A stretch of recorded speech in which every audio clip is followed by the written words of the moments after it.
ভাতিজার লাঠির আঘাতে চাচা নিহত। সারা দেশে জাতীয় আইনগত সহায়তা দিবস পালিত। দেশের 4 সমুদ্র বন্দরে 3 নম্বর সতর্ক সংকেত। ঝড়ে পাহাড় ধসের আশঙ্কায় খাগড়াছড়িতে মাইকিং। বৃষ্টিতে ডুবল কুমিল্লা নগরী, চরম ভোগান্তি। আমন্ত্রণ জানাচ্ছি বাংলাদেশ প্রতিদিন সারা দেশের সব খবরে। এতক্ষণ শুনছিলেন শিরোনাম, এবার বিস্তারিত।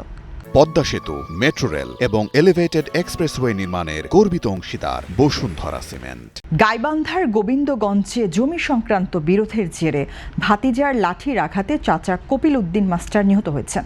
মঙ্গলবার সকালে উপজেলার হরিরামপুর ইউনিয়নের উত্তর হরিপুর গ্রামে এ ঘটনা ঘটে। স্থানীয়দের মতে পূর্ব বিরোধের জেরে বাগবিতণ্ডার এক পর্যায়ে আব্দুল জলিল শেখ ও তার লোকজন হামলা চালালে কপিল উদ্দিন গুরুতর আহত হন এবং ঘটনাস্থলেই মারা যান। গোবিন্দগঞ্জ থানার ওসি মোজাম্মেল হক জানান, ঘটনাস্থলে পুলিশ পাঠানো হয়েছে এবং বিষয়টি তদন্ত করে আইনগত ব্যবস্থা নেওয়া হবে। সরকারি খরচে বিরোধ শেষ, সবার আগে বাংলাদেশ প্রতিপাদ্যকে সামনে রেখে সারা দেশে জাতীয় আইনগত সহায়তা দিবস পালিত হয়েছে। দিবসটি উপলক্ষে বিভিন্ন জেলায় র্যালি, আলোচনা সভা, লিগ্যাল এইড মেলা ও রক্তদান কর্মসূচির আয়োজন করা হয়। লক্ষ্মীপুর, খাগড়াছড়ি, নোয়াখালী, রাঙামাটি, মাদারীপুর, নীলফামারী ও মানিকগঞ্জ সহ বিভিন্ন জেলায় বর্ণাঢ্য শোভাযাত্রা বের করা হয় এবং পরে আলোচনা সভা অনুষ্ঠিত হয়। অনুষ্ঠানগুলোতে বিচারক, প্রশাসনের কর্মকর্তা, আইনজীবী ও সাধারণ মানুষ অংশ নেন। বক্তারা বলেন, সরকারি আইনগত সহায়তা কার্যক্রমের মাধ্যমে দরিদ্র অসহায় মানুষের ন্যায় বিচার নিশ্চিত করা হচ্ছে এবং এ বিষয়ে সচেতনতা বাড়াতে সবাইকে এগিয়ে আসার আহ্বান জানান।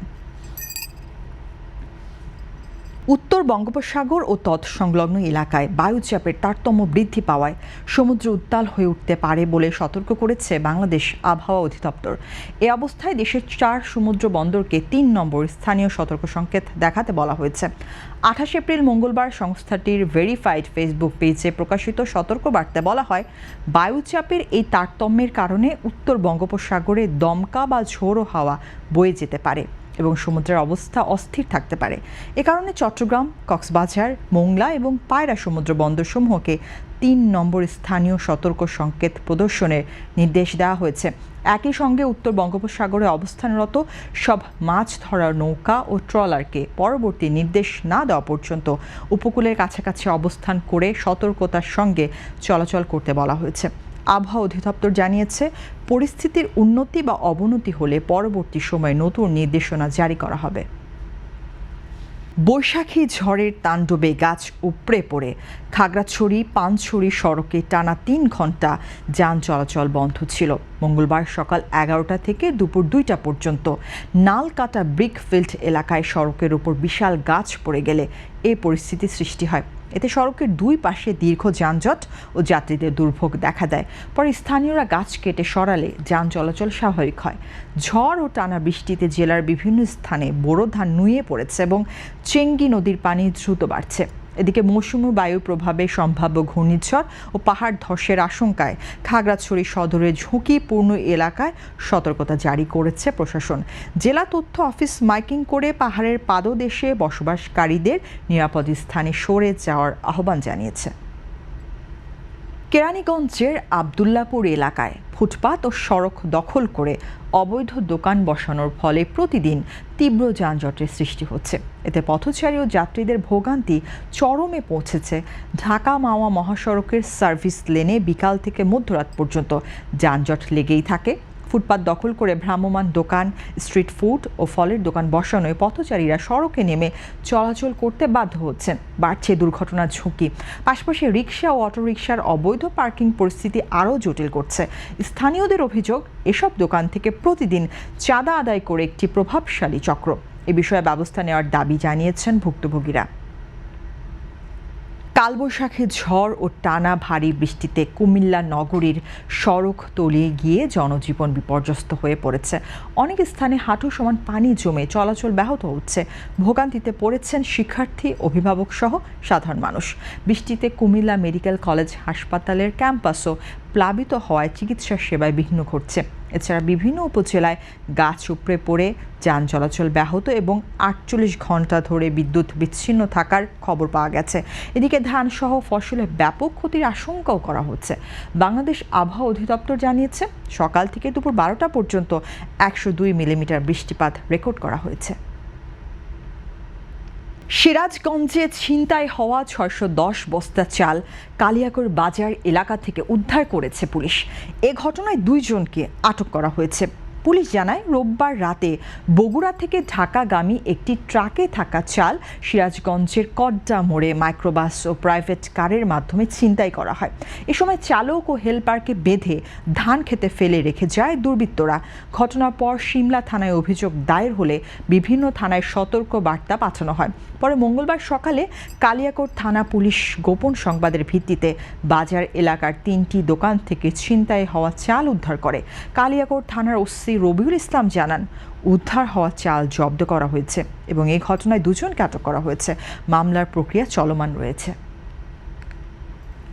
মিয়ানমারে আরাকান আর্মির কাছে নিত্য প্রয়োজনীয় পণ্য পাচারের অভিযোগে মূল হোতাসহ ১৪ জনকে আটক করেছে বাংলাদেশ কোস্টগার্ড।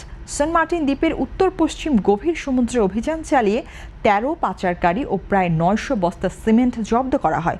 পরে বিকেলে উখিয়ার বালুখালী এলাকায় কোস্টগার্ড ও র্যাপিড অ্যাকশন ব্যাটালিয়নের যৌথ অভিযানে চক্রের মূল হোতা মোহাম্মদ আজিমুল্লাহকে গ্রেপ্তার করা হয়।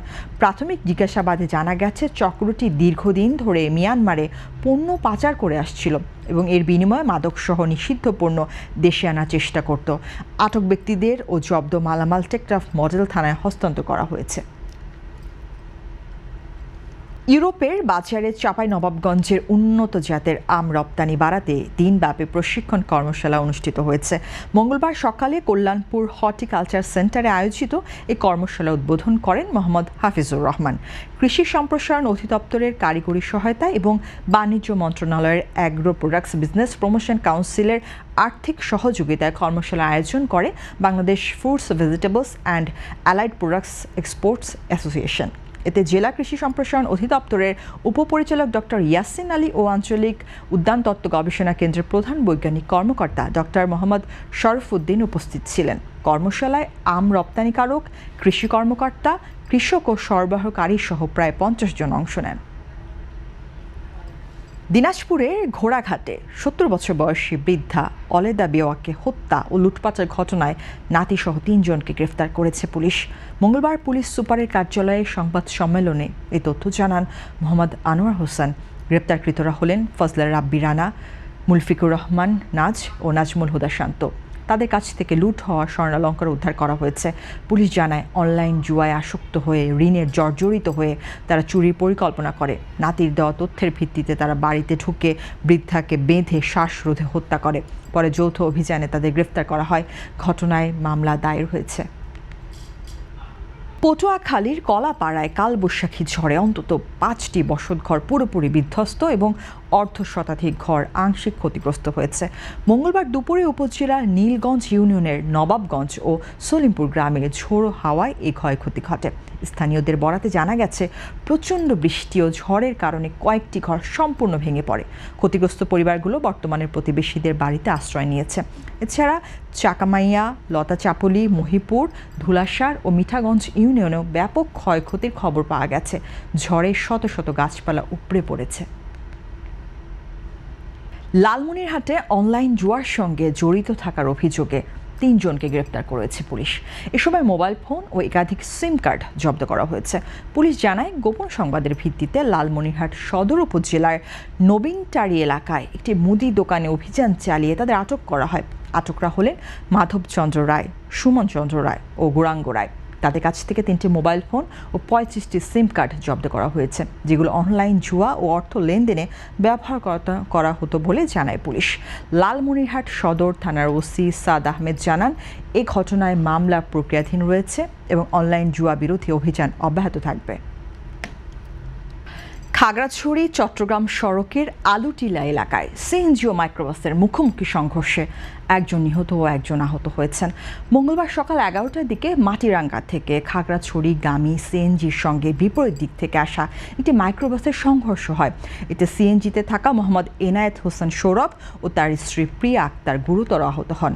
স্থানীয়রা তাদের উদ্ধার করে খাগড়াছড়ি সদর হাসপাতালে ভর্তি করলে চিকিৎসাধীন অবস্থায় সৌরভ মারা যান। নিহত সৌরভ খাগড়াছড়ি সদর মোল্লাপাড়া এলাকার মোহাম্মদ আল ইমরানের ছেলে। হাসপাতাল সূত্রে জানা গেছে, মরদেহ ময়না তদন্তের জন্য মর্গে রাখা হয়েছে। আহত প্রিয়া আক্তার চিকিৎসাধীন রয়েছেন। দর্শক, এই ছিল এখনকার মতো সংবাদ। এতক্ষণ সঙ্গে থাকার জন্য অসংখ্য ধন্যবাদ। পরবর্তী বুলেটিন দেখতে চোখ রাখুন বাংলাদেশ প্রতিদিনের ফেসবুক পেজ ও ইউটিউব চ্যানেলে।